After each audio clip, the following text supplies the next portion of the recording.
Hi, I'm Marty Nemko. My father often said respect but suspect. Maybe that reflected his being a Holocaust survivor, seeing too up close and personal how ordinary citizens can be turned into monsters, or at least close their eyes to monstrosities. But I suspect that the term respect but suspect is born more of a realistic assessment of humankind. Yes, start with a presumption of benevolence, or at least neutrality, but keep your antenna out for worrisome signs. The question is, when are we exercising due caution rather than crossing the line into over-suspiciousness?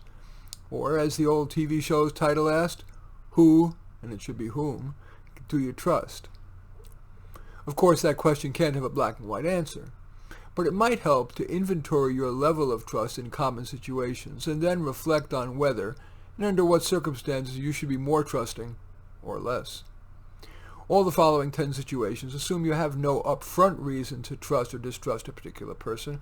For example, you'd be more inclined to trust someone who has been honest with you to his or her detriment in the past. You'd be less likely to trust someone whose previous statements or actions were well-intentioned but quite flawed. Let's start with 4 questions about work. Let's say there's a rumor that downsizing is afoot. Your boss says, no. Do you trust that?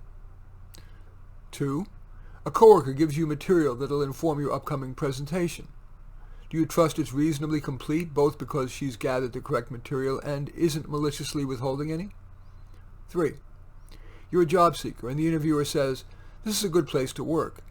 Would you tend to accept that or doubt that? 4.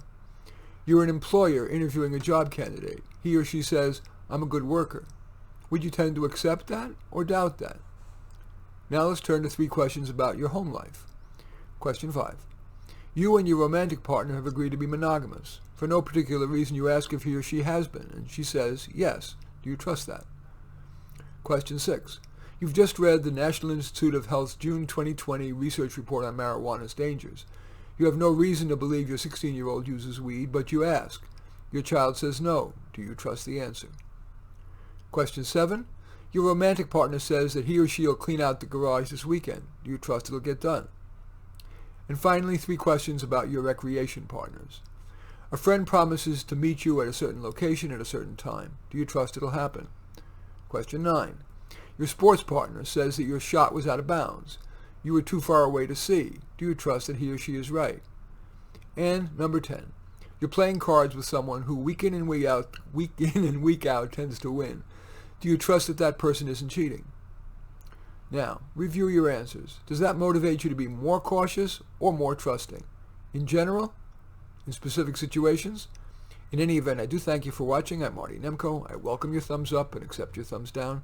I always look forward to your comments, and I especially like it if you hit the share button below. Share on your social media so that my efforts can have broader impact. I am flattered if you choose to subscribe to my channel, and in any event, I do thank you for watching. I am Marty Nemko.